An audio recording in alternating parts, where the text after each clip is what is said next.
20 वर्षानंतर मी पुन्हा स्वग्रही परतोय। 2 दशकं राजकारणामध्ये समाजकारणामध्ये आपल्या सगळ्यांच्या सहकार्यानं यशस्वी कारकीर्द पार पाडत असताना आज 18व्या लोकसभेच्या निवडणुकीच्या पार्श्वभूमीवर राष्ट्रवादी काँग्रेस पक्षामध्ये प्रवेश होत असताना राष्ट्रवादी काँग्रेस पक्षाचे राष्ट्रीय अध्यक्ष आणि महाराष्ट्रामध्ये खऱ्या अर्थानं ज्यांची धाडसीपणानं निर्णय घेण्याची क्षमता, विकास कामं करण्याची ज्यांची क्षमता, दिलेला शब्द काही झालं तरी खाली पडू देणार नाही अशी ज्यांची खाती, असे आदरणीय अजितदादा पवार आजच्या ह्या प्रवेशाच्या कार्यक्रमाच्या निमित्तानं ह्या ठिकाणी उपस्थित आहेत। नुकतंच ज्यांचं मार्गदर्शन झालं, ज्यांनी शुभेच्छा दिल्या आणि पुढील कार्यक्रमासाठी जे पुढे निघून गेले ते आदरणीय राष्ट्रवादी काँग्रेस पक्षाचे प्रदेशाध्यक्ष आदरणीय सुनीलजी तटकरे,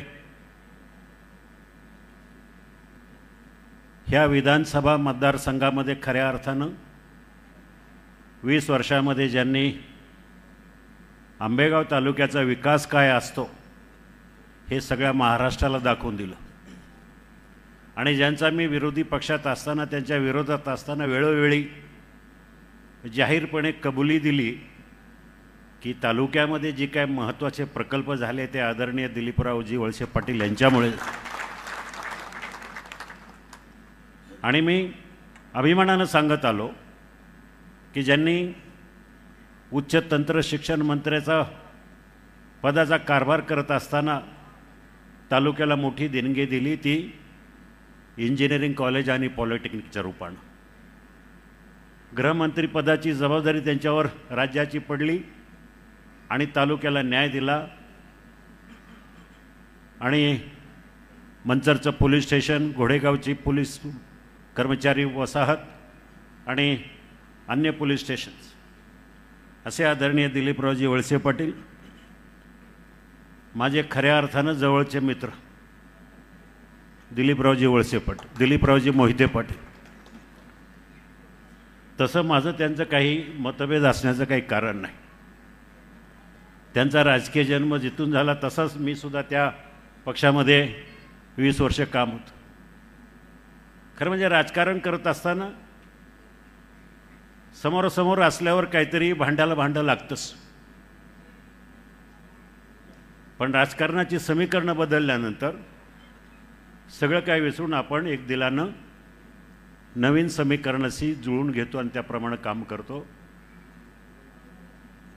तसे आमचे दिलीपराव मोहिते पाटील स्वभावानं खूप चांगले आहेत। आमचे वैयक्तिक असे हेवे दावे कधी राहिले नाही। जे काय झालं ते पब्लिक इश्यूवरूनच आमचे विषयच होतात। असे आदरणीय दिलीपरावजी मोहिते पाटील आजच्या कार्यक्रमासाठी व्यासपीठावर उपस्थित असलेले राष्ट्रवादी काँग्रेस पक्षाचे जिल्हाध्यक्ष प्रदीपजी गारटकर, महिला आर्थिक विकास महामंडळाच्या अध्यक्षा, राष्ट्रवादी काँग्रेसच्या प्रदेशाध्यक्षा आमच्या भगिनी रुपालीताई चाकणकर, जुन्नरचे युवा आमदार माझ्या मित्राचे चिरंजीव आणि खऱ्या अर्थानं जुन्नर तालुक्यामध्ये ज्यांनी विकासाची गंगा आणली ते अतुल बेनके, माजी आमदार पोपटरावजी गावडे, सुरेशरावजी गुले, मार्केट कमिटी जुन्नरचे संजयजी काळे, दादा पाटील फराटे, देवेंद्र शेठ शहा, गणपतराव फुलवडे, खेड तालुक्याचे अध्यक्ष कैलासराव सांडबोर, शिरूर तालुक्याचे अध्यक्ष रविबापू काळे, जुन्नर तालुका पांडुरंग पवार, आंबेगाव तालुक्याचे आदरणीय विष्णुकाका हिंगे, अरुणराव चंबारे, मानसिंग पाचुनकर आणि माझ्यासोबत प्रवेश केलेले माझे बहुसंख्य सहकारी, त्यामध्ये आंबेगाव तालुक्याचे जवळजवळ सगळेच. दादा एकही माणूस आंबेगाव तालुक्यामध्ये पाठीमागं राहिला नाही, सगळ्यांनी मला त्यामध्ये मोठी साथ दिली. माझ्या गावातले सरपंच आणि सगळी ग्रामपंचायत या ठिकाणी उपस्थित आहे, माझं अख्खं गाव या ठिकाणी उपस्थित आहेत. आणि किरणताई वळसे पाटील असतील, करण कोकणे असतील, ही सगळी मंडळी आपण मोठ्या संख्येनं या ठिकाणी या कार्यक्रमासाठी उपस्थित आहात. आपल्याला उत्सुकता असेल, राजकारण बदललं आहे, राजकारणाची समीकरणं बदलली. आपल्याला सगळ्यांना माझा इतिहास माहिती आहे, माझी पार्श्वभूमी माहिती आहे, पण मी आवर्जून सांगू इच्छितो, मी तसं काय हाडाचा राजकारणी नाही आहे. राजकारण करत असताना, समाजकारण करत असताना माझ्या घरात कोणी साधा ग्रामपंचायत सदस्यही कोणी नव्हतं, मला कुठलीच पार्श्वभूमी नाही आहे. ह्या आंबेगाव तालुक्यातल्या आणि शिरूर लोकसभेतल्या जनतेनं, मायबाप जनतेनं मला आधार दिला, मला आशीर्वाद दिले. आदरणीय दिलीपरावजी वळसे पाटील आणि आम्ही दोघांनी मिळून ह्या तालुक्यामध्ये काही प्रकल्प चालू केले, त्यामध्ये भीमाशंकर सहकारी साखर कारखाना असेल. तिथून खऱ्या अर्थानं माझी राजकीय राजकीय कार्याला सुरुवात झाली. तुम्हाला सगळ्यांना माहिती आहे, कारखान्याचं काम करत असताना आम्ही दोघांनी, कारखाना म्हणजे आपलं कुठंतरी सर्वस्व आहे, ह्या तालुक्याच्या शेतकऱ्यांच्या हितासाठी काहीतरी चांगला प्रकल्प व्हावा म्हणून आम्ही मेहनत घेतली. 5 वर्ष मी सुरुवातीचे 5 वर्ष कारखान्याचं चेअरमन राहील. नंतर मतभेद झाले. राजकारणात मतभेद, महत्त्वाकांक्षा या सगळ्या गोष्टी येतातच. दुर्दैवानं मला दूर व्हावं लागलं, पण दूर होत असताना सुद्धा म्हणजे कधी वैयक्तिक द्वेष कधी मी दिलीपराव असतील किंवा तालुक्यातल्या कुठल्या कार्यकर्त्याच्याबद्दल मनात आणला नाही. कारखान्याच्या बाबतीत तर मला अभिमानानं सांगावं असं वाटतं, अजूनही मी माझा हा स्वतःचाच कारखाना समजतो. कारखान्याच्या विरोधामध्ये कधी कुठल्या प्रकारची कारवाई केली किंवा काही असं काही कृत्य केलं असं मला आठवत नाही. जेव्हा जेव्हा गरज पडेल तेव्हा कारखान्याला मी मानसिक माझ्या बाजूने सहकार्य करण्याची भूमिका केलेली आहे. शेवटी राजकारणामध्ये महत्त्वाकांक्षा वाढतात. समाजामध्ये वावरत असताना लोकांचा संपर्क वाढतो. लोकांनी आग्रह केला, सांगितलं की तुम्ही लोकसभेला उभं राहावं, विधानसभेला दिलीपराव आहेत. शिवसेना पक्षानं अचानक मला निमंत्रण दिलं आदरणीय बाळासाहेब ठाकरे यांनी. त्यांनी मला बोलवून घेतलं मातोश्रीवर. मला निवडणुकीला उभं राहायलाच पाहिजे असंही काही नव्हतं. बाळासाहेबांनी सांगितलं, मग त्यावेळेला स्वर्गीय अविनाश राणे असतील, बाकी सगळी मंडळी असतील, त्यांनी मला मुंबईला नेलं. बाळासाहेबांना सांगितलं की साहेब, मी काही निवडणुकीला जरी उभं राहिलो तरी हा पवारसाहेबांचा जिल्हा आहे, हा खेड लोकसभा मतदारसंघ आहे, इथून मी कुठल्याही भावात निवडून येऊ शकणार नाही. तुम्ही म्हणताय तर मी उभा राहील, पण 5-50 हजार मतांना नक्कीच माझा पराभव होईल. माझी तुमची तयारी असेल तर मी उभा राहतो. ते म्हणाले, आढळराव मला सगळं माहिती आहे, तुम्ही उभे राहा, बाकीचं मी पाहतो. मी निश्चय केला, म्हटलं ठीक आहे, जे काय होईल ते होईल, मी उभा राहतो साहेब तुमच्या आदेशानुसार. मी मातोश्रीच्या गेटच्या जेच बाहेर पडलो,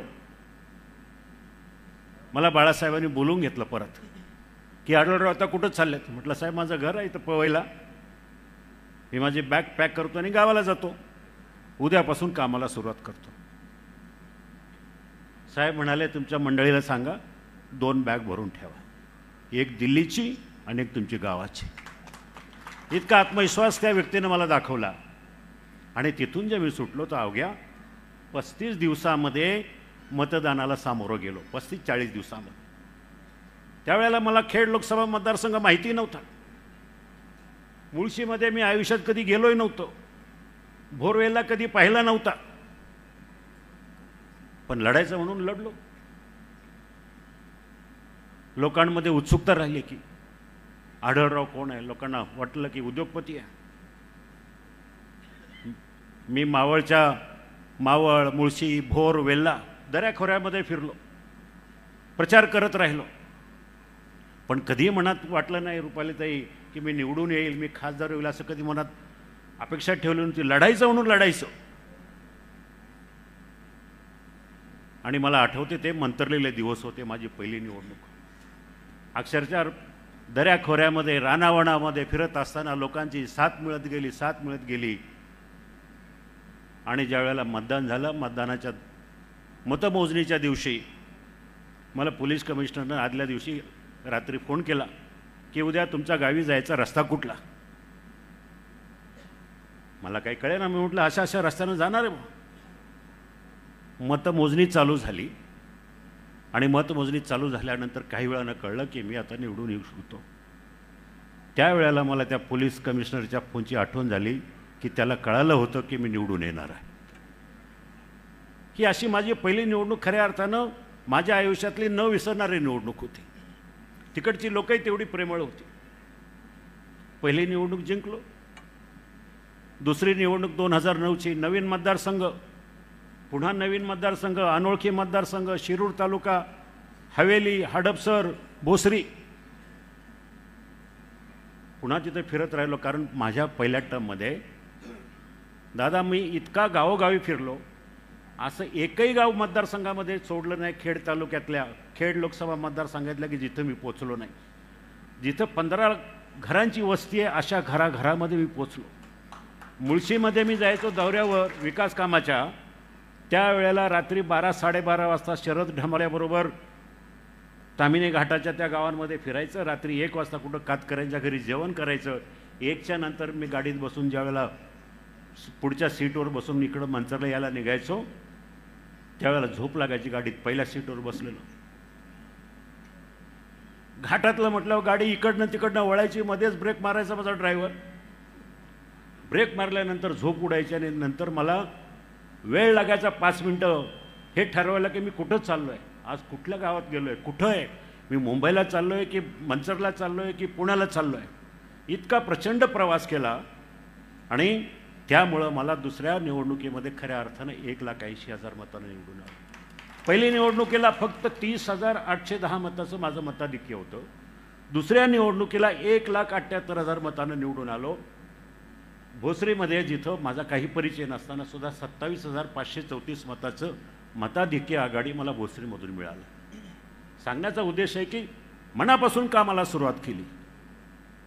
माझ्या दृष्टीनं माझा प्रत्येक क्षण, प्रत्येक दिवस हा लोकांच्या कल्याणासाठी, लोकांच्या कामासाठी, लोकांच्या कार्यासाठी मी खर्च करत राहिलो.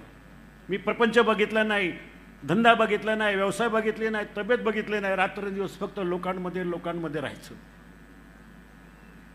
2009ला झालं, कारण त्यावेळेला मोदी लाट नव्हती, तरी 1,80,000 मतानं निवडून आलो. महाराष्ट्रामधलं 2 नंबरचं मताधिक्य मला त्यावेळेला शिरूर लोकसभा मतदारसंघात होतं. तिसऱ्या निवडणुकीला जवळजवळ 3,03,000 मतानं निवडून आलो. दुर्दैवानं चौथ्या निवडणुकीमध्ये जरी पराभव झाला, मी तो पराभव मानत नाही. कारण माझ्या दृष्टीनं 5,78,000 मतं म्हणजे 5.25 लाख मतं मला पडली होती. ही जनतेनं माझ्याकडं हे दिलं होतं. मी नैतिक माझा विजय समजतो, पण पराभवानं खचून गेलो नाही. लोकांनी मला म्हणजे ज्या दिवशी निकाल लागला, मतमोजणी झाली, त्या दिवशी मी पराभूत झालो. डॉक्टर अमोल कोल्हे यांचं अभिनंदन केलं आणि दुसऱ्या दिवसापासून कामाला लागलो. कारण लोकांचं प्रेम माझ्यावर होतं. जनतेनं मला सांगितलं होतं, कारण मी मनात एक आणलं की मोडून पडला संसार तरी मोडला नाही कणा, पाठीवर थाप टाकून फक्त लढ म्हणा, या युक्तीप्रमाणे मी लढत राहिलो. 5 वर्ष अक्षरशः पायाला भिंगरी लावली. भिंगरी बांधून संपूर्ण मतदारसंघामध्ये फिरत राहिलो. कुठलीही अपेक्षा नव्हती की मी पुन्हा खासदार होईल. किंबहुना मनामध्ये अजिबातच नव्हतं की मला पुन्हा लढायचं म्हणून. पहिले 2.5 वर्ष दादा तुम्ही सगळे महाविकास आघाडीमध्ये होता. त्यावेळेला मला आदरणीय आमचे पक्षप्रमुख उद्धवजी ठाकरे असतील, संजय राऊत असतील, त्यांनी मला सांगितलं वेळोवेळी की हा मतदारसंघ राष्ट्रवादीचा आहे, ही जागा आपल्याला मिळणार नाही, तुम्ही काम करा. तुम्ही पुणे लोकसभेचा विचार करा. संजय राऊत येऊन लांडवडीला म्हणाले. मी त्यांना म्हणालो, राऊत साहेब हा काय प्रकार आहे? पुणे कुठं, मी कुठं? मला काय निवडणूक लढलीच पाहिजे असं काय नाही आहे. मी दुसऱ्या दिवशी उद्धवजींकडे गेलो. म्हटलं साहेब हा काय प्रकार आहे? तुम्ही सांगितलं असं बोलायला?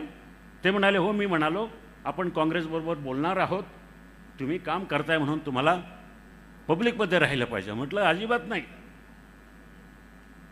मला ह्या जिल्ह्यातून मी 3 वेळा कसली पार्श्वभूमी नसताना 3 वेळा निवडून आलो. एकदा पराभूत झालं, जाऊ दे. माझ्या दृष्टीने मी समाधानी आहे. मी खूप कमवलं, खूप माणसं कमवली, खूप नाव कमवलं. मला पुन्हा निवडणुकीला उभं राहिलंच पाहिजे असं काही नाही आहे.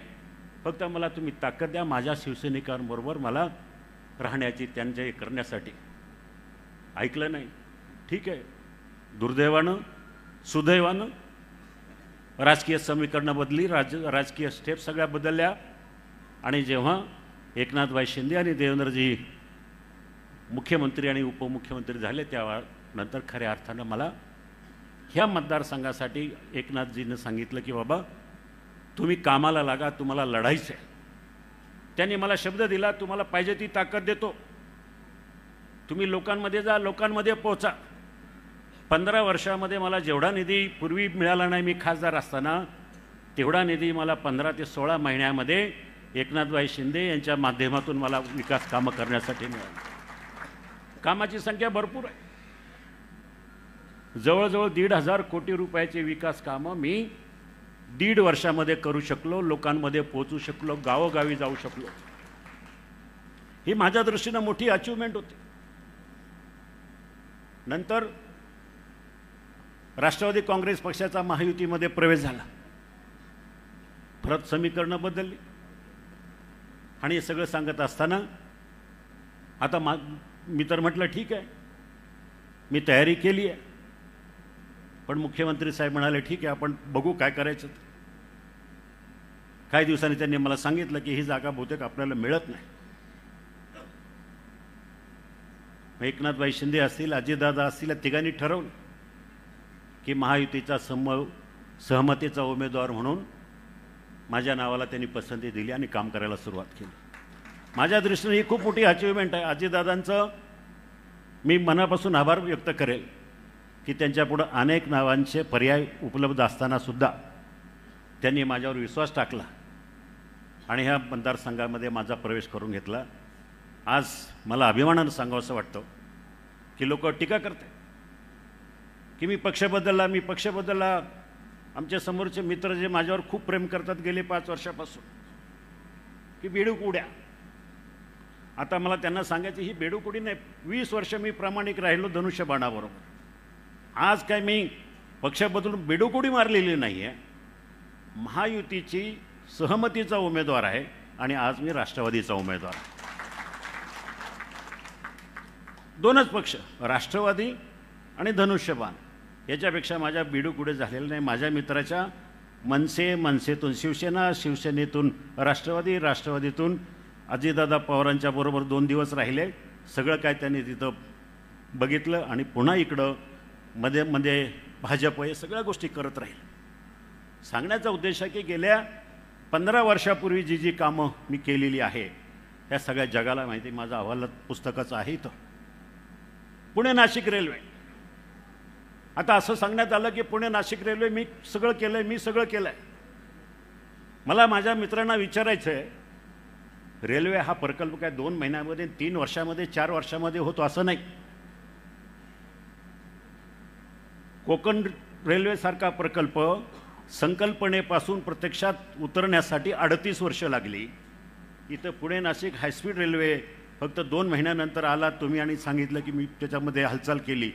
जे काय झालं गेल्या 5 वर्षामध्ये, माझा पराभव झाल्यानंतर पुणे नाशिक रेल्वेच्या संदर्भामध्ये जे काय झालं आहे ते फक्त अजितदादांनी पुढाकार घेतला आणि हा रेल्वे प्रकल्प कसा पुढे जाईल ह्या प्रकारचं त्यांनी धोरण आखलं. काही बैठका घेतल्या, काही पैसे अलॉट केले, भूसंपादन झालं. त्याचं एकमेव कारण फक्त अजितदादांनी आपल्या जिल्ह्यासाठी हा प्रकल्प अतिशय मोठा प्रकल्प आहे, त्याचं सगळं भाग्य उजळून निघाल्या परिसराचं, तो विचार मनात आणून अजितदादांनी जे काय केलं तेवढंच. त्याच्या व्यतिरिक्त ह्या प्रकल्पाला अजूनही केंद्र सरकार असेल, राज्य सरकार असेल, यांच्या माध्यमातून फारसं काही झालेलं नाही. आज हायवेच्या विषयावर निवडणुका लढली गेली 2019ची. ट्रॅफिकच्या वर खूप मोठ्या प्रमाणात चर्चा करण्यात आल्या. माझ्या पराभवाचं ते सुद्धा कारण आहे की चाकणची ट्रॅफिक, खेडची ट्रॅफिक. पण हे सगळं करत असताना मी आपल्याला सांगतो, ते जे काय बायपासेस आहे, हा जो काय खेड सिन्नर रस्ता आहे, हा केवळ मी केंद्रीय मंत्री ज्या वेळेला CP जोशी होते त्यांच्याबरोबर भांडलो. अक्षरशः त्यांच्या केबिनमधून मी उठलो नाही. त्यांना म्हटलं तुम्ही, मी काही झालं तरी हा प्रकल्प मला माझ्या मतदारसंघामध्ये राबवला पाहिजे. हे 2009-2010ची गोष्ट आहे. 3 वर्षानंतर त्याला मला मंजुरी मिळाली. 2013ला काम चालू झालं. गडकरीच्या काळामध्ये ते पूर्ण होत असताना भूसंपादनामध्ये उशीर झाला. पण बायपासेस या सगळ्या गोष्टी माझ्या काळामध्ये मंजूर झाल्या. नारळ फोडायला हे ग्रस्त आले आणि आता सगळीकडे सांगत सुटलं की त्यांनी जे केलेलं आहे. सांगण्याचा उद्देश आहे की काही जरी झालं तरी तुम्ही मला काम करताना पाहिलं. तुम्ही मला पुणे नाशिक रेल्वे 15 वर्षापासून पाठपुरावा करताना पाहिलं. 15 वर्षापासून मी रेल्वे प्रकल्पासाठी प्रत्येक रेल्वेच्या बजेटमध्ये सरकारवर ताशेरे ओढणारा, सरकारवर बोलणारा मी हा एकमेव खासदार होतो. त्यावेळेला 15ही वर्ष माझी भाषणं तपासून पहा. शेतकऱ्याच्या बद्दल आता काही लोकांना कळवळा यायला लागला. कांद्याच्या प्रश्नामध्ये आता जोराजोरात भाषणं व्हायला लागले. मी सांगतो आपल्याला, बैलगाड्याचा प्रश्न असेल, कांद्याचा प्रश्न असेल, शेतकऱ्यांचे प्रश्न असेल, माझं जाहीर आव्हान आहे. माझ्या समोरच्या उमेदवाराला जाहीर आव्हान आहे, त्यांची भाषणाची संख्या आणि माझ्या भाषणाची संख्या पहा. कांद्याच्या प्रश्नावर मी त्यांच्यापेक्षा तिप्पट प्रश्न मांडलेत लोकसभेमध्ये. बैलगाड्याच्या प्रश्नावर त्यांच्यापेक्षा 4 पट वेळा मी भाषणं केलेली आहेत. मला अर्थात कसे डायलॉगबाजी फेकता येत नाही, फेकाफेकी करता येत नाही, परंतु खऱ्या अर्थानं बैलगाडा शर्यती चालू होण्यासाठी खऱ्या अर्थानं तुम्ही सगळ्यांनी पाहिलं. पंतप्रधानांना भेटलो, लोकसभेमध्ये खाजगी विधेयकं मांडली, लोकसभेमध्ये त्याच्यावर मागण्या मांडल्या. या सगळ्या गोष्टी करत असताना सुप्रीम कोर्टामध्ये एकमेव खासदार आहे मी.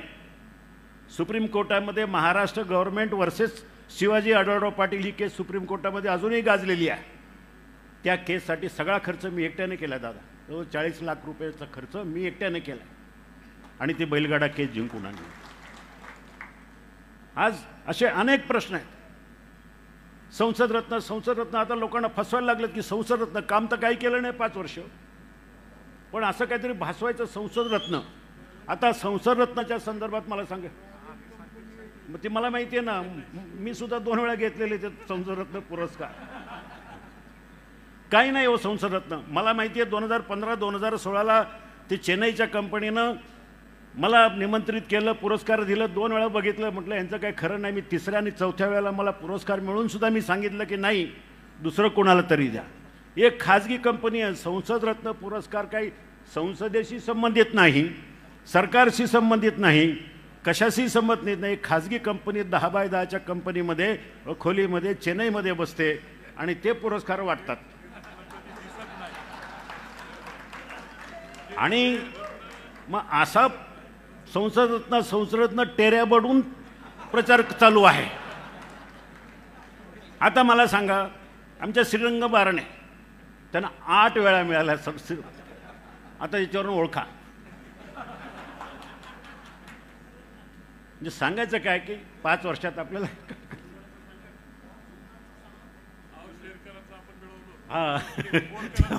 आमदार साहेब सांगतील ते कसं आहे.